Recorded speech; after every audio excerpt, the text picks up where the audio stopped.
신앙 고백 사도신경 고백하심으로 오늘 새벽 예배를 하나님께 드리겠습니다. 나는 전능하신 아버지 하나님 천지의 창조주를 믿습니다. 나는 그의 유일하신 아들 우리 주 예수 그리스도를 믿습니다. 그는 성령으로 잉태되어 동정녀 마리아에게서 나시고 본디오 빌라도에게 고난을 받아 십자가에 못 박혀 죽으시고 장사된 지 사흘 만에 죽은 자 가운데서 다시 살아나셨으며 하늘에 오르시어 전능하신 아버지 하나님 우편에 앉아 계시다가 거기로부터 살아있는 자와 죽은 자를 심판하러 오십니다. 나는 성령을 믿으며 거룩한 공교회와 성도의 교제와 죄를 용서받는 것과 몸의 부활과 영생을 믿습니다. 아멘. 찬송가 384장 찬송 드리겠습니다.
오늘 우리에게 주시는 하나님의 말씀은 호세아 9장 8절과 9절 우리 한 번만 더 살펴보고 우리 10장으로 넘어가기를 원합니다. 호세아 9장 8절과 9절입니다.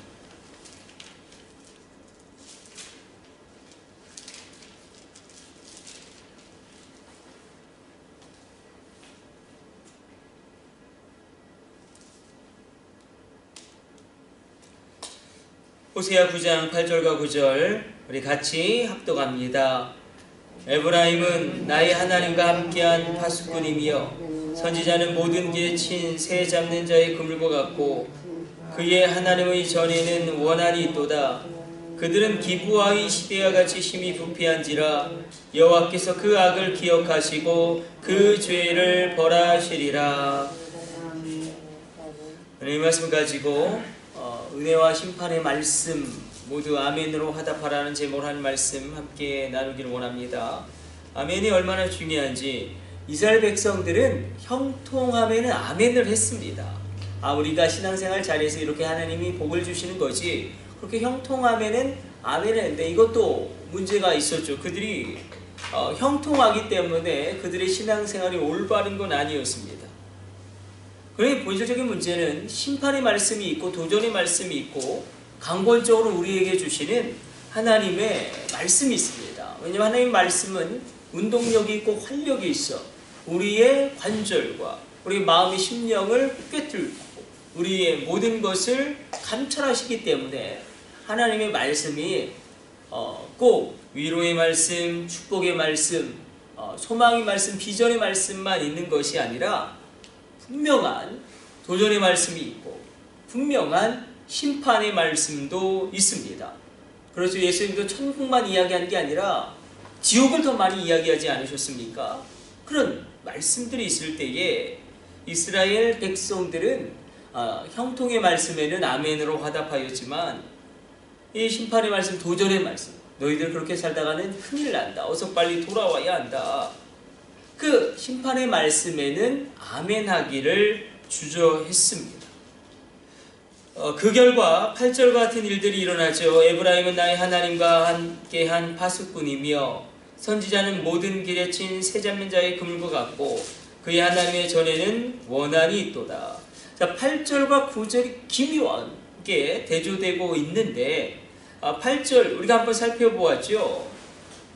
에브라임은 나의 하나님과 함께한 파수꾼이며 그러니까 이렇게 우리가 번역하면 됩니다. 세 번역이 잘 번역했어요. 우리가 한번 살펴본 대로 이런 의미예요. 하나님이 나를 그러니까 호세아인 나를 예언자로 임명하셔서 에브라임을 지키는 파수꾼이 되게 하셨지만 그런 이스라엘 백성들이 이 호세아가 또 선지자들이 예언자가 가는 길목마다 덫을 놓아서 선지자들을 죽였다는 것입니다. 자, 이스라엘의 죄악이 선지자를 죽인 죄악이에요. 하나님의 선지자로 부름을 받고 하나님의 말씀을 전하는데 그런데 이 당대에 호세아가 전한 말씀은 소망의 말씀, 위로의 말씀, 회복의 말씀이 분명히 있습니다. 그러나 압도적으로 거의 7할 정도가 심판의 말씀이에요. 어서 빨리 너희 돌아와라. 여호와께 돌아와라.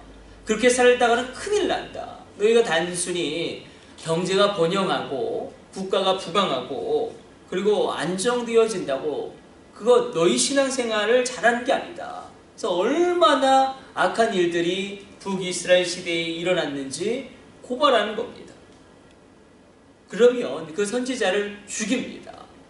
하나님의 선지자를 죽입니다. 그래서 이렇게 표현하고 있죠. 그의 하나님의 전에는 원한이 있도다. 이게 다른 것이 무엇이냐면 회개하고 돌아오는 그 선지자의 그런 심판의 말씀 그것이 싫어서 덫을 놓고 선지자를 죽이고 심지어 하나님이 계신 성전에서 이 선지자를 향하여 예언자를 향하여 원한을 품었다는 것입니다. 예배를 드리고 있으면서도 원한을 풀었다. 이것이 이스라엘의 죄악이다 이야기하는데 자 9절이 또 반절입니다. 9절이 반절인데 9절 말씀 한번 우리 집중해서 읽어보도록 하겠습니다. 9절 말씀 같이 합독합니다. 그들은 기브아의 시대와 같이 심히 부패한지라 여호와께서 그 악을 기억하시고 그 죄를 벌하시리라. 자, 기브아의 시대가 있습니다. 기브아의 시대는 어느 시대냐면 사사시대예요. 사사시대인데 특별히 사사기 19장에서 21장까지 이것은 사사기에 뭐라고 표현해야죠? 사사기는 1장에서 18장까지는 거의 역사적인 순서로 흘러갑니다. 사사들의 역사적인 순서대로 흘러가는데 19장에서 21장까지는 특별히 이 사사시대에 범해졌던 아주 심각한 죄악들을 역사적인 시간과 상관없이 이야기하고 있는, 어떻게 보면 사사기 1장에서 18장까지는 역사적인 기록대로 이렇게 그 사사들의 순서대로 흘러가고 있다면 19장에서 21장까지는 아주 폐역한 이스라엘의 죄악을 역사의 순서와 상관없이 고발하고 있습니다. 사사기 19장에서 21장까지 어떤 일이 일어나냐면 아주 기가 막힌 일이 일어나죠. 그 시대를 우리가 기브아의 시대라고 이야기합니다. 우리가 뭐 역사를 바라볼 때 광개토 대왕의 시대를 정복의 시대 이렇게 표현하고, 뭐 세종의 시대를 문화융성의 시대, 뭐 영종주의 시대를 조선의 르네상스 뭐 이렇게 이야기하듯이, 루터의 시대를 종교개혁의 시대라고 이야기하듯이 기브아의 시대는 가장 성경에서도 악한 시대예요. 어느 시대와 가장 비슷하냐면 노아의 때와 비슷합니다. 하나님이 물로 세상을 심판했던 노아의 시대와 비슷했던 게 기브아의 시대예요. 기브아의 시대. 차이점은 무엇입니까? 의인 10명이 기브아의 시대는 있는 것이고, 노아의 시대에는 의인 10명이, 기도하는 10명이 없는 겁니다. 이것도 굉장히 중요해요. 노아의 시대는 기도하는 10명이 없어요. 소돔과 롯의 시대도 기도하는 10명이 없어요. 그러나 이 시대는 기도하는 10명은 있었지만 전반적으로는 암흑기예요. 어떤 일이 있었냐면, 원래 레위인은 하나님의 말씀을 맡은 자고 이스라엘 구별되어진 자들로 유업이 없습니다. 유업이 없기 때문에 하나님이 유업이고 이스라엘 백성들의 11조로 생활을 할 수 있게 하나님 그렇게 지정하셨는데 아주 굉장히 많이 꼬여 있습니다. 일단 레위인이 하나님이 기뻐하지 않게 첩을 둡니다. 레위인의 첩을 두었다. 그건 하나님이 굉장히 싫어하는 거죠. 그런데 그 첩이, 그러니까 레위인이 둔 첩이 이 레위인이 눈에 안 차는 거예요. 다른 남자와 바람을 핍니다. 다른 남자와 바람을 피워요. 뭐 거의 뭐 펜트하우스란 그런 막장 드라마 비슷해요. 펜트하우스. 그러다가 그 첩이 또 그 남자에게 버림을 받아서 친정으로 갑니다. 근데 레위인이 이 첩을 잊지 못하는 거예요. 그래서 처가댁에 가서 그 첩을 다시금 데리고 오다가 베냐민 지파의 땅에 있는 기브아에 머물게 됩니다. 베냐민 지파의 중심은 기브아였기 때문에 기브아에 머무는데, 이 기브아에, 그러니까 기가 막힌 거죠. 레인이 왔는데 이 기브아에 있는 남자들이 동성애를 하고 싶어서 레인과 관계를 맺자고 공식적으로 요청을 합니다. 공식적으로. 그러니까 이 레위인이 무서운 거예요. 너무나 많은 남자들이 와서 자기와 관계를 맺자고 하니까, 그래서 자기의 첩을 내줍니다. 그 첩이 밤새도록 윤곽을 당하고 기어서 와서 문고리를 잡고 죽습니다. 이 레위인이 격분해서 또 그 첩을 12조각을 내요. 그 이스라엘 12지파에게 보냅니다. 그리고 11지파가 또 격분해서 베냐민 지파를 응징하는데, 한 지파가, 베냐민 지파가 남자만 400명밖에 안 남을 정도로. 그러니까 이 베냐민 지파가 또 하나 없어질 것 같으니까 또 베냐민 지파 남자들에게 월삼을 허용해서, 정말 이상한 시대. 하나님이 정말 용납할 수 없는 죄악들이, 그 기브아의 시대가 오게 됩니다. 그래서 8절에서는 이스라엘 백성들이 제사장들과 레위인들과 하나님의 선지자들을 죽였다면, 이 9절에서는 이 레위인의 죄악이 고발되고 있는 것입니다. 이런 시대 가운데 하나님이 말씀하시는 거예요. 이 시대 가운데. 그래서 우리가 굉장히 긴장해야 되는 게, 이 동성애를 하나님이 얼마나 가증히 여기시는지, 우리가 사사기를 통하여 또 노아의 시대, 또 소돔과 이 롯의 때를 우리가 기억하면 이것을 기억할 수 있습니다. 그래서 오늘 우리가 이 말씀을 이렇게 적용하기를 원합니다. 우리에게 소망과 위로의 말씀과 비전의 말씀 분명히 있습니다. 그러나 성경은 하나님의 말씀이기 때문에 분명한 도전의 말씀이 있어요. 그렇게 살다가는 큰일 난다. 심판의 말씀도 있습니다. 너 그렇게 살다가는 심판당한다. 너희 가정에 큰 어려움이 있다. 그때 그 심판의 말씀에도 아멘으로 화답할 수 있는 게 신앙의 성숙입니다. 신앙의 깊이입니다. 그러면 삽니다.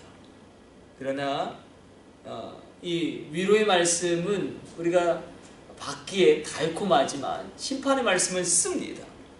그 심판의 말씀을 우리가 아멘으로 화답하지 않게 될 때에 시대 전체가 그냥 기부와의 시대가 되어버린 그런 비극이 초래될 수 있다. 그래도 이 기부와의 시대에 의인 10명, 기도하는 10명이 있어서 그래도 하나님께서 다음의 역사를 이루어 가십니다. 이것도 우리가 중요하게 살펴볼 일입니다. 그래서 기도하는 사람들이 얼마나 중요한지 우리가 또한 발견하게 됩니다. 그러므로 우리가 이 새벽에 하나님의 말씀 가운데 어떤 말씀이든지 아멘으로 화답할 수 있는 성숙한 믿음의 신실한 주의 백성 되시기를 축복해 드립니다. 우리 기도하겠습니다. 하나님이 나에게 심판과 책망의 말씀을 주실 때도 있습니다. 그때에 그렇게라도 그 말씀을 내가 아멘으로 화답하며 받아들일 때 그 말씀이 나에게 능력이 되고 변화의 중요한 도전이 되고 내 삶을 변화시키는 동력이 됨을 인정하게 하여 주옵소서. 기부와의 시대로 하나님 이 시대가 흘러가지 아니하도록 우리가 민족의 죄악을 놓고 이 나라의 죄악을 놓고 하나님께 회개하며 기도하게 하여 주시고 하나님 다시 한번 간절히 간구하온즉 이 나라를 살려주시고 이 민족을 회복시켜 주옵소서. 주의 촛대를 옮기지 마시며 정치적인 안정을 더하여 주시며 경제의 부흥을 더하여 주시고 무엇보다도 하나님께로 돌아오는 돌아오기 하나님 모든 조국교회 가운데 충만하게 일어나게 하여 주옵소서. 코로나의 어려운 시절을 우리가 겪고 있습니다. 이 코로나의 시절을 돌파할 수 있는 강력한 하나님의 성령의 기름 부으심이 임하게 하여 주옵소서. 이 모든 것을 우리 주 예수님의 이름으로 기도드립니다. 아멘. 주님 가르쳐 주신 기도 올려드립니다. 하늘에 계신 우리 아버지, 아버지의 이름을 거룩하게 하시며 아버지의 나라가 오게 하시며 아버지의 뜻이 하늘에서와 같이 땅에서도 이루어지게 하소서. 오늘 우리에게 일용할 양식을 주시고 우리가 우리에게 잘못한 사람을 용서하여 준 것 같이 우리 죄를 용서하여 주시고 우리를 시험에 빠지지 않게 하시고 악에서 구하소서. 나라와 권능과 영광이 영원히 아버지의 것입니다. 아멘. 우리 주여 3차 합심으로 기도하시도록 하겠습니다. 우리 합심으로 기도합니다. 주여 주여 주여